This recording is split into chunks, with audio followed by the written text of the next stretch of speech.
Mogu gubire gutebekanisiibwa aba Microfinance Support Center kandi abarikuzebembera za SACCO 18 z'emyuga omuri Rwampara bashabira okukora munonga Okutunguura. Esente zinaza kwihayo oku naza kuzitanka hii eshini za kwijaje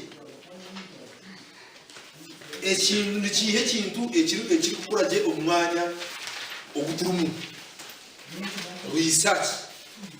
So tushomiseho ibintu byinji tube twinaho governance tube twinaho mindset change ibyo bere topic ndunje munonga akwantu mangu abantu binji bakanda mangu sente z'emyoga mana kasimo manyane zo kurya matu zo garrayo so mind yabo ebire kinemu oborofa so konka tugerezo kubashomesa ari mindset change. Aha nshonga yo kwebiciro muri za SACCO zabo aba Microfinance Support Center bakigambireho bati ntumango emyoga katandikira arengo rwemeruka ninga rwa parish ninga wards so twatuye ntubagarize nyuma kureba babembera undo mu group bakecenchura je bashanga ngo character zabo sheninge mutwarize arengo rwomurkanishana. Abebembezi ba SACCO abagwetabiremo nibagira ngo hine cyangwa ikigwabongeraho nyina masiko ngo mushomo gutwashomizo beri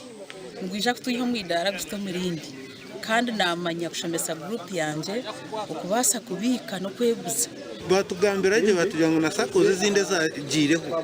zikatandika zinobusente buke actually to turake yabo kuba miliyoni 3 zibatwire enyingi zikatandika zitine sente zo kwingana ziti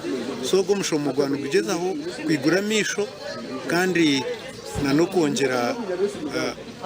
kushapeninga ubwonko bwa leaders. Hona nabwe abantu bagira ngo hariho buremezi oburi kubaganzya interest ya 80 umwaka hatukigiteka muno n'ubundi baje na musiba office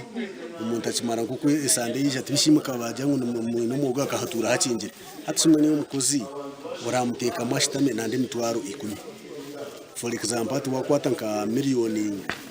30 8% umwaka nzibazikoze miliyoni 2.80 miliyoni 2.80 wapayisa hwenju imutwaro nkamukaga gitishanzo nebiri wateka icumukozi w'imutwaro 10 miliyoni muri mitwaro 2 turabire mwe cyane kashi wateka mututavuringa bikibikiranje nabondo ba members ba board members bake so shanga ngo interest ye batutireho ninki emishomeji wana negumiza mu okwetorora district yona gasha kwa Susan Charles.